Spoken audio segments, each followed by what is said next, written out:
बोलो राधा कृष्ण बांके बिहारी लाल की जय। बोलो सत्यनारायण भगवान की जय। बोलो लक्ष्मी नारायण भगवान की जय। बोलो शालिग्राम महाराज की जय। बोलो बाल गोविंद भगवान की जय। बोलो तुलसी माता की जय।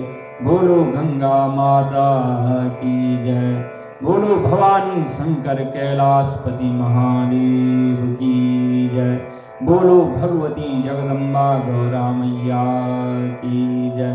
बोलो सरस्वती माता की जय।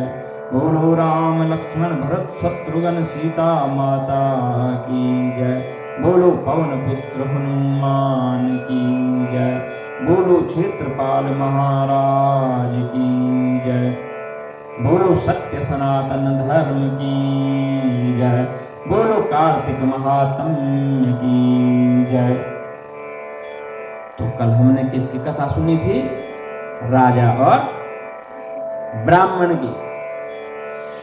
क्या हुआ था? उन दोनों में कंपटीशन हुआ था इस बात का, स्वर्ग जाने का। आज जो है किसी को कह दें कि भाई कब है स्वर्ग की तैयारी, तो हो सकता है कोर्ट केस बन जाएगा कि भाई इसने मेरे को मरने के लिए कह दिया। इसलिए कहाँ ये प्रथा है ही नहीं कि कब जा रहे हो स्वर्ग। ऐसी कोई प्रथा नहीं है, क्योंकि इस देह को छोड़ने का किसी का मन ही नहीं करता है। हमको ऐसा लगता है, हम थोड़ी देर जब भगवान का ध्यान लगाते हैं या किसी समय एक काम तो हो तब सोचें, फिर लगता है हमें कि यार कितने दिन हुए, हम वर्ष छोड़ो कितने दिन हो गए। अगर हम अपने सारे जीवन काल के वर्षों की दिनों के अनुसार गिनती करें तो इतने दिन जिए हम, अभी तक इतने दिन जी लिए और शायद इतने दिन और जिएंगे। तो यही है हमारा जीवन का। उदाहरण के लिए बहुत से जीव हैं, मच्छर मक्खी भी है, जिनका एक दिन आधे दिन का जीवन होता है। वो भी हैं, वो भी मरना नहीं चाहते, परंतु उनका भी जन्म होता है।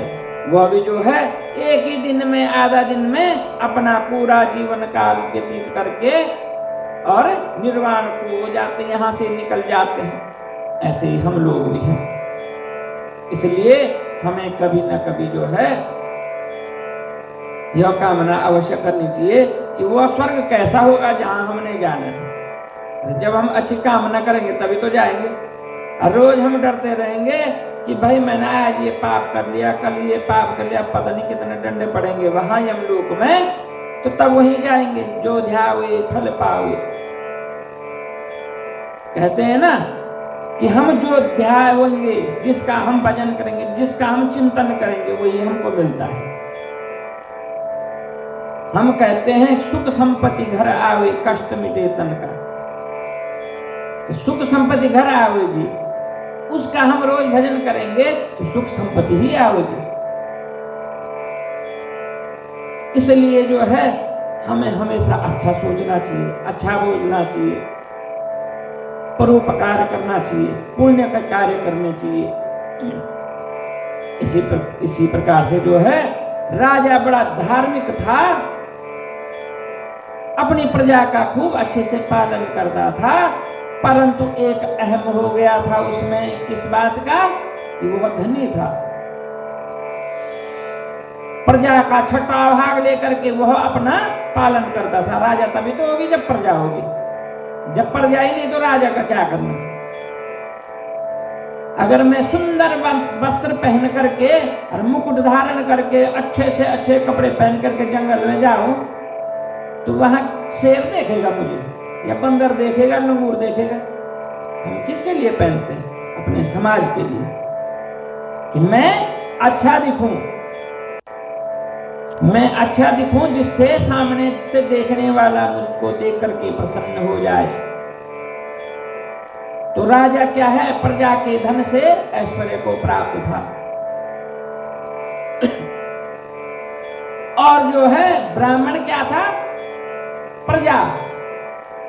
दोनों ही मंदिर में जो है पूजा करने के, एक ने जो है माणिक मोतियों से भगवान को सजा दिया खूब अच्छा केसर चंदन लगा दिया भगवान को, और एक ने जो है तुलसी की मंजरी चढ़ा दी, तुलसी के पत्ते चढ़ा दिए और साधारण जल चढ़ा दिया। और साधारण सी चंदन किसके भगवान को लगा दी होगी, परंतु उसके पास भाव था और उसके पास धन था, इसलिए ब्राह्मण को जल्दी ही स्वर्ग हो गया।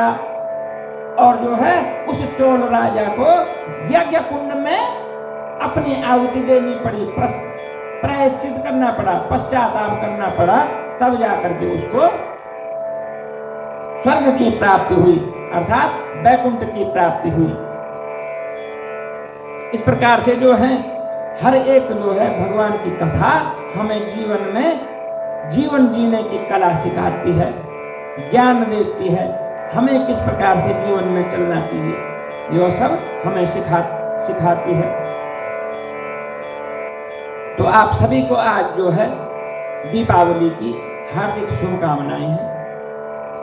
माता लक्ष्मी आज आप और हम सब के घर में आकर के निवास करे, हम सबका कल्याण करे, ऐसी मैं भगवान नारायण से, माता लक्ष्मी से प्रार्थना करता हूं। और अभी तक जो है आज दीपावली आ गई है, परंतु अभी तक सारी दुनिया में यही बहस चल रही है, ब्राह्मण समाज विद्वान समाज में यही बहस चल रही है कि दीपावली 1 को मनाएं कि 31 को मनाएं।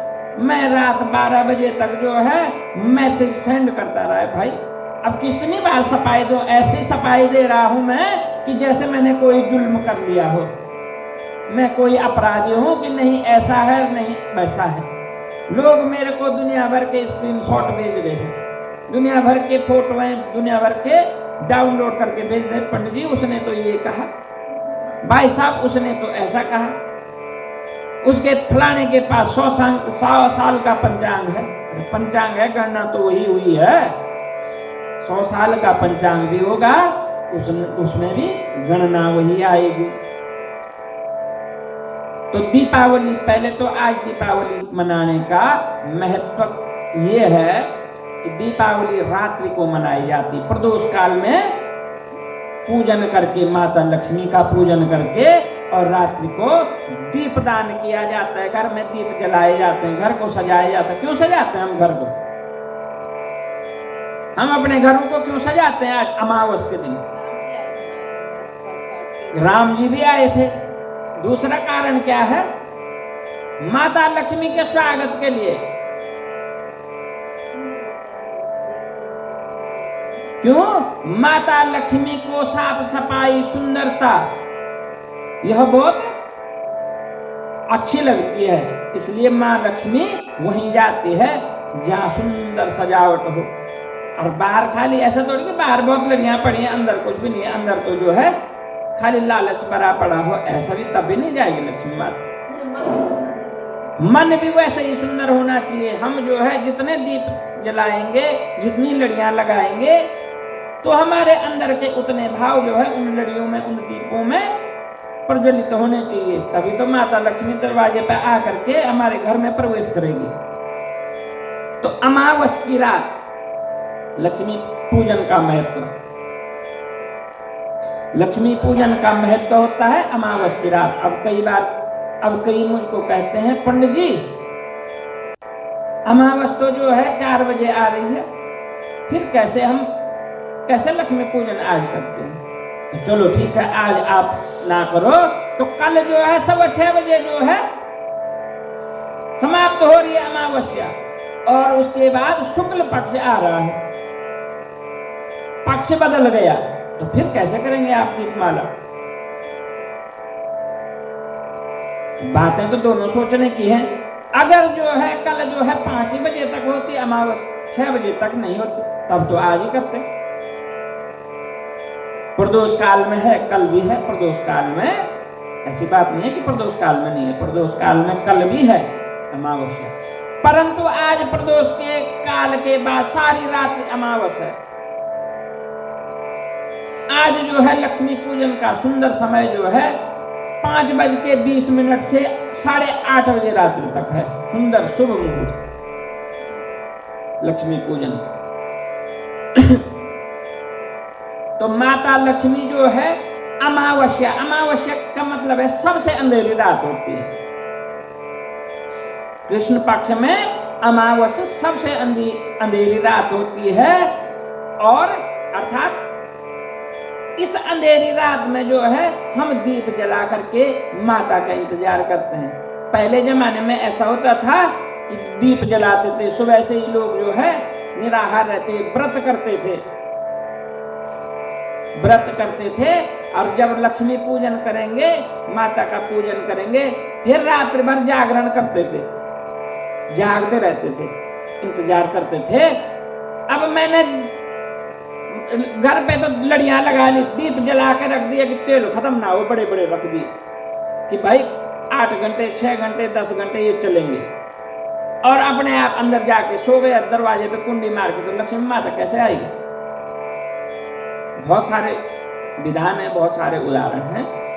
पहले समय में तो ऐसा होता था, अमावस्या की रात को इंतजार करते थे सब, दीप जला करके, लड़ियां लगा करके, दीपों की लड़ियां लगा करके इंतजार करते थे, हाथ में फूल पुष्प लेकर के, आरती का थाल लेकर के, प्रसाद लेकर के, कि जो है माता लक्ष्मी कब आए और कब हम अपने द्वार पे उसका स्वागत करें।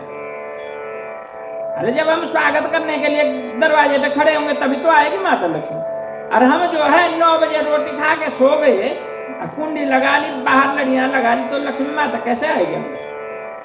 लक्ष्मी माता का मतलब सिर्फ ऐसा नहीं है कि पैसा आएगा, अरे सत बुद्धि आएगी, ज्ञान आएगा, सुख और समृद्धि जो है आएगा। वो तभी आएगा यदि हम श्रद्धा से करें। तो आज की कथा को हम ले चलते हैं कि नारद जी कह रहे हैं, कहने लगे, राजा पृथु, जो कार्तिक शुक्ल अमावस्या को दीपदान करता है वह कभी दरिद्री को प्राप्त नहीं होता है। इस संबंध में एक इतिहास सुनो। सुरसेन देश में सत्य शर्मा नाम का एक अत्यंत दरिद्री ब्राह्मण रहता था। उसके मन में सदैव यही लालसा बनी रहती थी कि यदि मेरे पास धन हो तो मैं उसे दान आदि धार्मिक कार्यों में व्यय करूं। उस ब्राह्मण को लालच तो था, परंतु क्या होता था, वह ऐसी कामना करता था, आज मेरे पास इतना आता तो मैं जो फलाना कार्य कर लेता, वह दान करता, वह पुण्य करता, फलानी जगह जरूरत थी मैं आज वहां दे आता।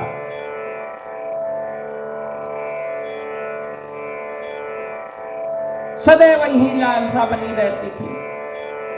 इसके लिए वह सदैव विष्णु का पूजन किया करता।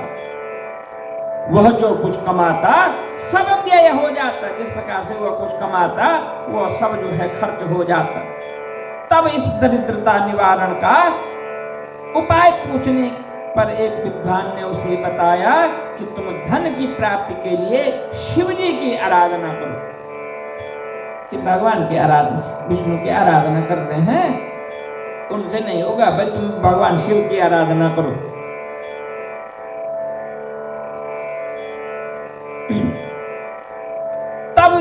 तब से वह शिव जी का उपासक बन गया।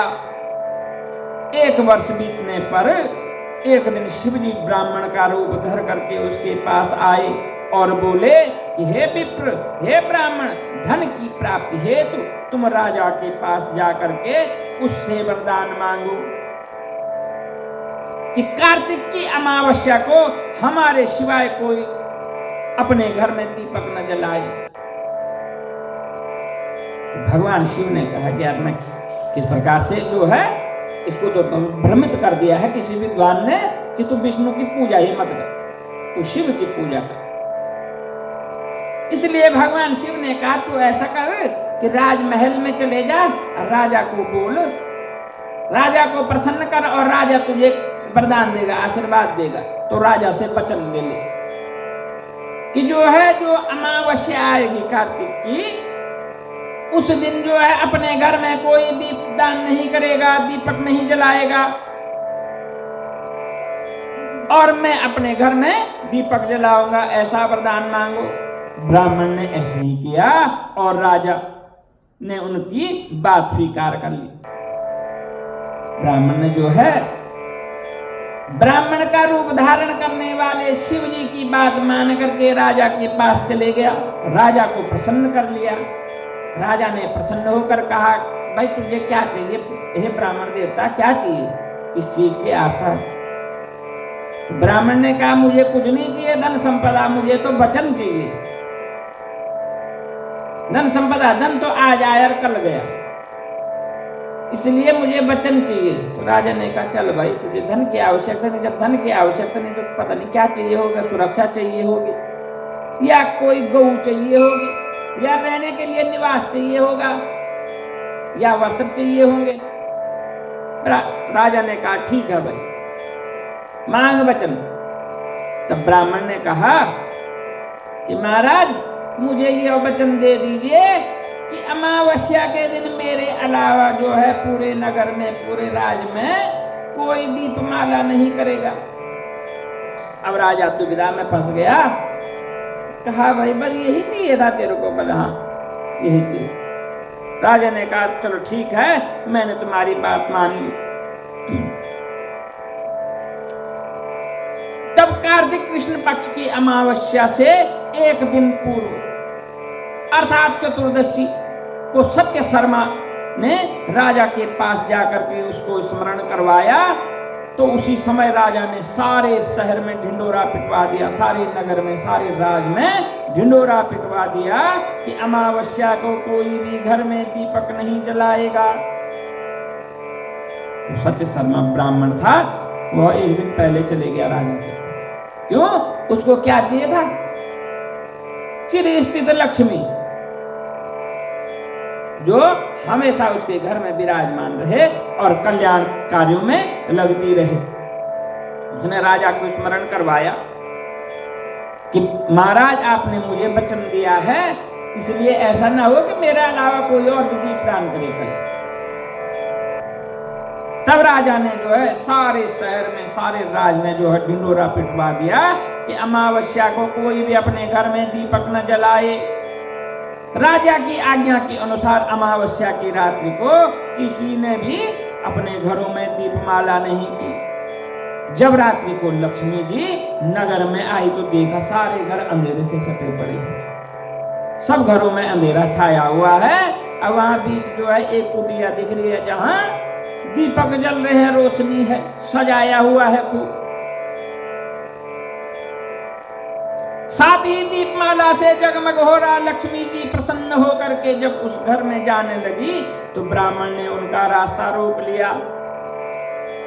कहने लगी, हे भद्रे, तुम्हारा पति तो अति कठोर है, मैंने बहुत पूजन किया उसका, वो तो प्रसन्न ही नहीं होता है, और तुम भी चंचल हो, तुम भी कहीं स्थिर नहीं रहती हो। माता लक्ष्मी का नाम एक नाम क्या है? चंचलावी है। माने हमारे पास 10 रुपए अगर जेब में आए, वो जेब में पड़े हैं तो खुजली कर लेंगे सारे शरीर में, ये कहाँ खर्चने हैं। पर वो खुजली कौन करता है? माता लक्ष्मी की। तू जेब में कैसे रख रहा है? मैं तो चंचला हूं, मुझे चलने दे। इसलिए कह रहे हैं कि आप भी चंचल हो, इस कारण तुम हमारे घर में प्रवेश मत करो। अब कैसा बंधन हो गया? माता लक्ष्मी जो है भगवान नारायण के उठने से कितने दिन पहले, नारायण जागने वाले हैं ना, नारायण जागने वाले हैं, इसलिए माता लक्ष्मी पहले ही जाग जाती है। और जो है सारे नगर में घूम रही पर कहीं अच्छा नहीं मिला उसको स्थान। कहने लगी कि भगवान के शयन के समय में आई हूं, अतः निश्चय करके तुम्हारे ही घर में वास में करूंगी।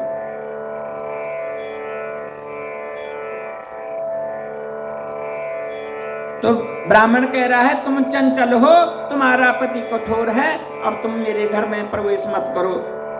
लक्ष्मी जी कहने लगी कि भगवान के शयन के समय आई हूं, अतः निश्चय ही करके तुम्हारे घर में मैं वास करूंगी। यह सुन करके ब्राह्मण ने कहा, यदि तुम इस बात की शपथ लो कि 3 वंश पर्यंत जो है तुम हमारे घर से नहीं जाओगी और यहीं पर वास करोगी, तब हमारे घर में आ सकती हो। ब्राह्मण ने वहां पर चतुराई दिखाई और कहा कि माता कोई बात नहीं, आ जाओ, सजाया मैंने आप ही के लिए है, घर आसन भी आप ही के लिए सजाया है, ये पुष्प भी आप ही के लिए है, ये दीप सारे आपके लिए जला रखे, आपकी आराधना कर रहा हूं। परंतु मुझे जो है आप संकल्प दे दो, वचन दे दो कि मेरे 3 वंशों तक आप जो है मेरे घर में चिरस्थित रहोगी। लक्ष्मी जी कहने लगी, यदि तुम विधि पूर्वक पूजन करोगे तो मैं निश्चय ही तुम्हारे घर में वास करूंगी। माता लक्ष्मी जी कह रही है, ठीक है, परंतु मेरा जो है पूजन विधि पूर्वक होगा तभी तो रहूंगी, विधि पूर्वक नहीं होगा तो अपने आप ही मैं यहां से चली जाऊंगी। यह सुनकर ब्राह्मण ने पूछा कि मैं किस विधि से तुम्हारा पूजन करूं? तब लक्ष्मी जी कहने लगी कि कार्तिक की अमावस्या की प्रातः स्नान आदि करके देवता और पितरों का पूजन करें। जो अमावस्या की रात होगी उससे प्रातः, उससे उसके सवेरे उठ करके क्या करें? स्नान करें, जप करें, पूजन करें और उसके उपरांत जो है पितरों का पूजन करें। पितरों के निमित्त आप सभी करते हैं, हम भी करते हैं, पितरों का स्मरण करते हैं। कोई भी पूजन होता है उसमें जो है देवताओं का आह्वान होता है कि देवताभ्य पितृभ्य महायोगी तथैव च स्वाहाय स्वधाय नित्यमेव नमो नमः। कि देवता लोग जो है स्वाहा से प्रसन्न होते हैं और जो है पितृलोग जो है स्वधा से प्रसन्न होते हैं। इसलिए जो है पितरों की तृप्ति के बगैर जो है देवता प्रसन्न नहीं होते हैं। इसलिए तो लक्ष्मी पूजन से पहले जो है पितरों का पूजन किया जाता है।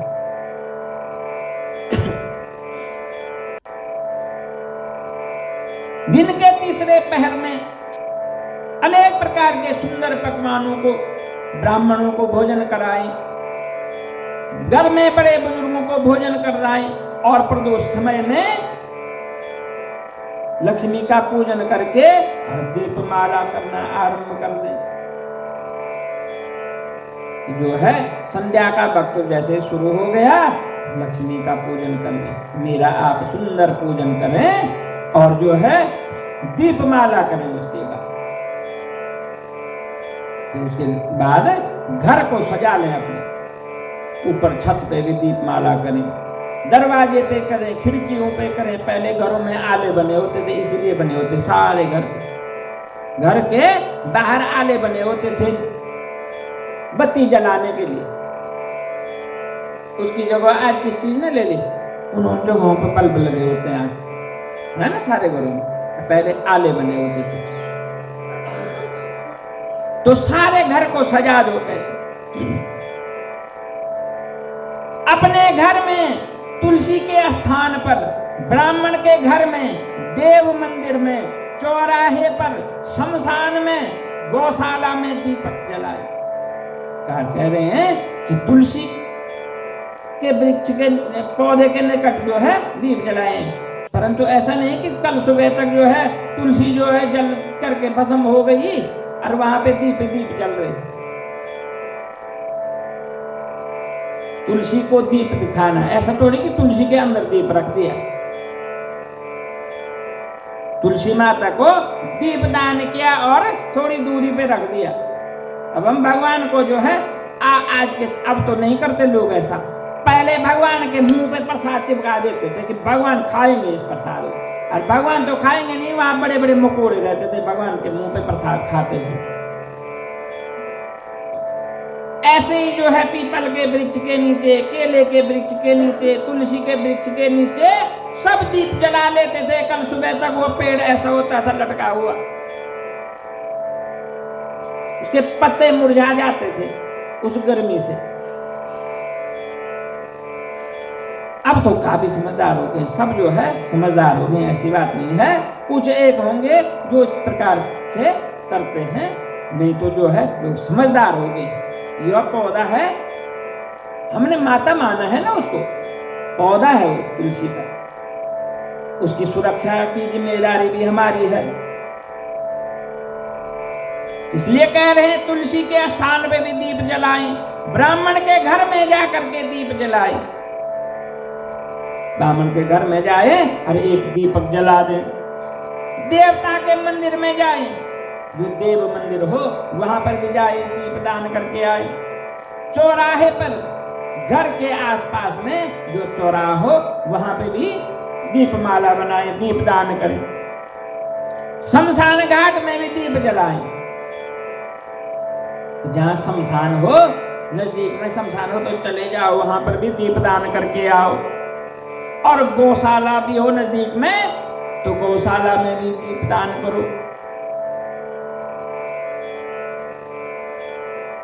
जैसे पतिव्रता स्त्री पति से पहले जागती है, वैसे ही मैं भी भगवान के जागने से 12 रोज पहले जाग जाती हूँ, ऐसी माता लक्ष्मी कह रही है। अब जो है नारायण जागने वाले हैं, इसलिए मैं उठ गई हूँ। अब मैं देख रही हूँ, अब क्यों भगवान नारायण उठने वाले, चाय चोई भी पिलानी है, नाश्ता भी करवाना है, बहुत सेवा करनी है ना, ऐसे ही तो करती हैं सब गृहिणी, अपने पति के जागने से पहले जागती हैं। यही धर्म है, जागती हैं, अपने आप नहाती हैं, घर आंगन साफ करती हैं, उसके बाद चाय पानी कॉफी काढ़ा जो भी बनाना हो वो बनाती हैं, अपने पति को भी देती हैं। अगर नहीं उठा तो उसको कहती हैं उठ जा भाई, सुप्रभात होने वाली है, उससे पहले नहा ले। तो कह रही है माता लक्ष्मी कि मैं 12 रोज पहले जाग जाती हूं।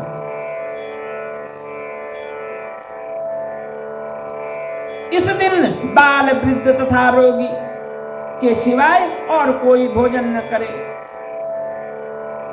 कह रहे हैं माता लक्ष्मी कह रही है कि भोजन नहीं करना चाहिए, सायंकाल को हमारा पूजन करना चाहिए। सबसे पहले स्वस्ति वाचन द्वारा गणेश जी का आह्वान करना चाहिए।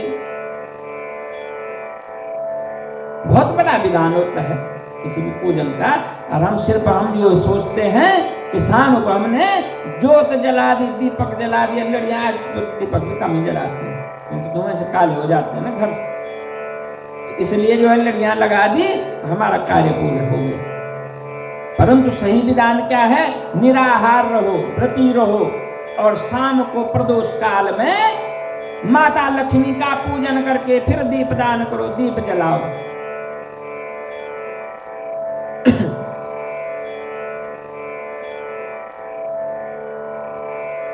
पहले स्वस्ति वाचन द्वारा गणेश जी का पूजन करें। पहले जो है स्वस्ति वाचन कैसे होता है? ओम स्वस्ति न इंद्रो विदस्रवाहा, स्वस्ति न पूषा विश्ववेदाः, स्वस्ति नस्तारिक्षो अरिष्टने में स्वस्ति नो बृहस्पति ददातु। इस प्रकार से भी होता है। आनो भद्रा कृतवो यन्तु विश्वतो दब्धातो अपरिसादु विदविदम्। स्वस्ति वाचन का मतलब होता है स्वागत के लिए मंगलाचरण, सभी देवताओं का आह्वान, सुंदर वचन, भगवान के स्वागत के लिए उनके लिए अच्छे अच्छे विचारों को प्रस्तुत करना। इस प्रकार से स्वस्ति वाचन करें। उस स्वस्ति वाचन से क्या होता है? एक सुंदर माहौल बन जाता है, वातावरण बन जाता है। तत्पश्चात गणेश जी का पूजन करें। उसके बाद जो है पहले जो है गणपति का पूजन करें, भगवान गणेश जी का पूजन करें। क्यों?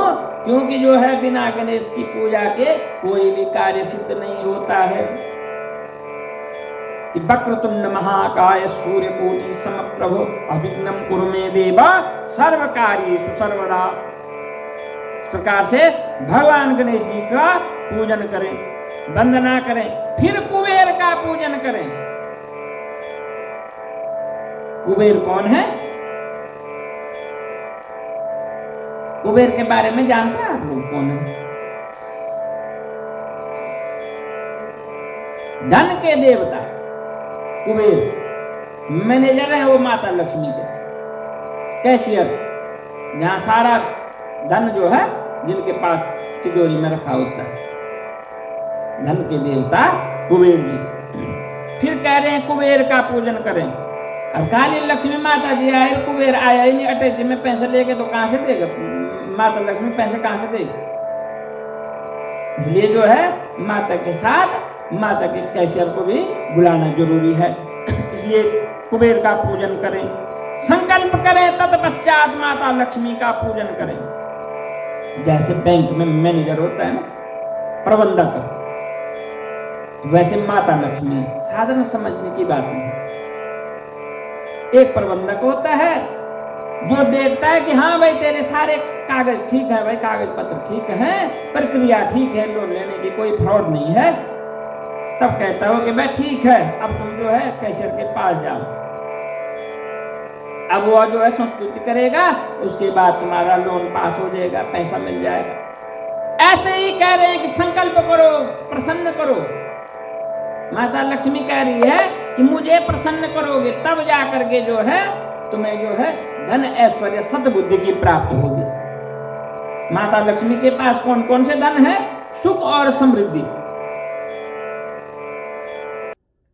जब हमारे पास सद्बुद्धि होगी, अच्छा ज्ञान होगा, अच्छा मन होगा, तभी तो हम लक्ष्मी के अधिकारी होंगे, तभी हमारे घर सत्य लक्ष्मी आएगी। सत्य लक्ष्मी आकर के तभी चिर निवास करेगी, लंबे समय तक तभी निवास करेगी। चोरी करके आया हुआ धन तो ऐसे ही होता है, ठग करके आया हुआ धन तो ऐसा होता है, आज आया अब परसों पता ही नहीं लगा वो किस बीमारी में लग गए या कहां लग गया।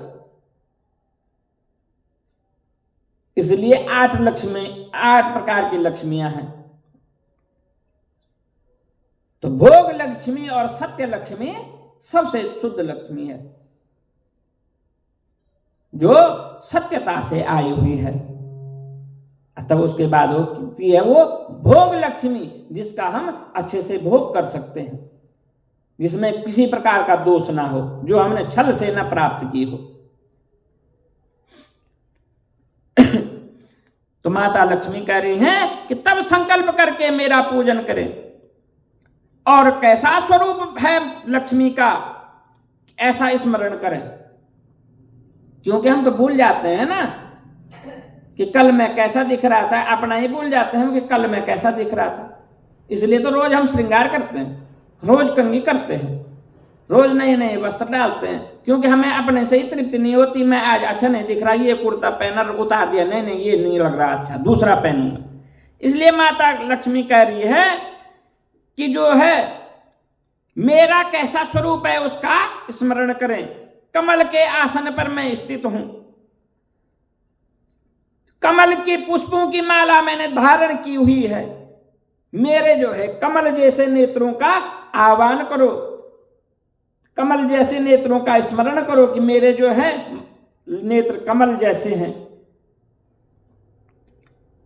मेरी गंभीर नाभि है, सुंदर वस्त्र पहने हुए, सुंदर आभूषण पहने हुए, और देवताओं के हाथियों द्वारा मणियुक्त घड़ों से मैं स्नान कर रही हूं। माता लक्ष्मी कह रही है कि मेरे ऐसा सुंदर सुंदर स्वरूप का स्मरण करो। जितना आप मेरे को सुंदर स्वरूप में दर्शन करोगे, उतनी जल्दी मैं प्रसन्न हो जाऊंगी, उतनी जल्दी आपके घर में आऊंगी। और जो है जो देवताओं के हाथी होते हैं, वो मणियुक्त घड़ों से, जिन घड़ों में जल गंगा जल के साथ क्या है, मोती माणिक हैं, ऐसे जल से जो है मेरा स्नान हो रहा है। इस प्रकार से कामना करो। ये मानस पूजा है लक्ष्मी की, कि मन से किस प्रकार से कल्पना करो। मानस पूजा इसी को बोलते हैं। कमल पुष्प हाथ में लिए ऐसी लक्ष्मी मेरे घर में निवास करे। कि हे ब्राह्मण, कि ऐसा जो है तुम नित्य ध्यान करना कि मेरा सुंदर स्वरूप हो। किसका? लक्ष्मी का सुंदर स्वरूप हो। वह सुंदर आसन पे बैठी हुई है, गले में जो है कमल के पुष्पों की माला धारण की हुई है, हाथ में कमल का पुष्प है। देवताओं के हाथी जो है माणिक मोती और आकाश गंगा के जल से स्नान करवा रहे हैं। स्नान भी नहीं बोलते बल्कि उसको अभिषेक बोलते हैं। हम कौन होते हैं भगवान को स्नान करवाने वाले? अभिषेक बोलते हैं कि जो है अभिषेक कर रहे हैं। इस प्रकार से तुम मेरे जो है स्वरूप का स्मरण करोगे, पूजन करोगे, मेरे में मन लगेगा। मेरे में मन लगेगा तो आपका हृदय द्रवित होगा, आपका हृदय द्रवित होगा तो मैं आपके घर में निवास करती रहूंगी।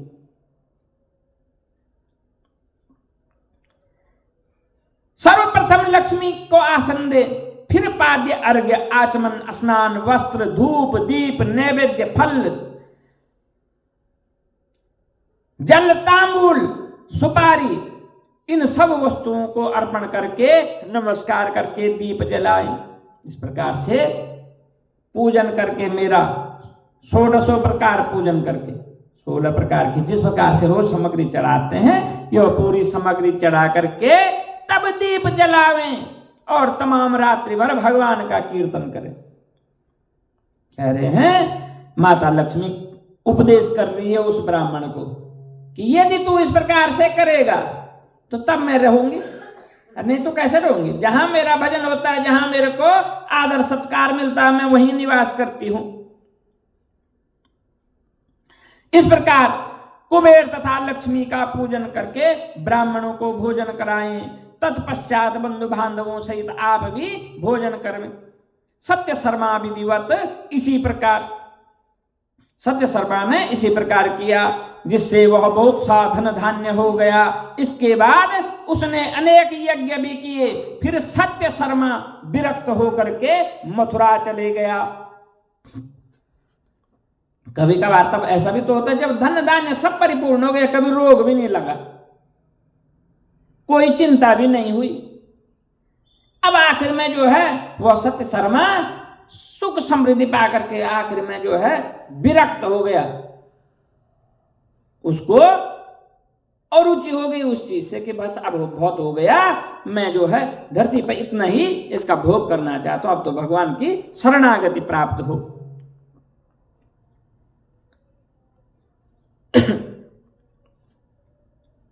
इस प्रकार जो है वह जो है मथुरा चले गया और वहीं पर समाधिस्थ होकर के उसने प्रयाण कर लिया। उसने वहां पर समाधि लगा ली और भगवान का ध्यान कर लिया, माता लक्ष्मी का ध्यान कर लिया कि हे भगवान नारायण, हे विष्णु, हे माता लक्ष्मी।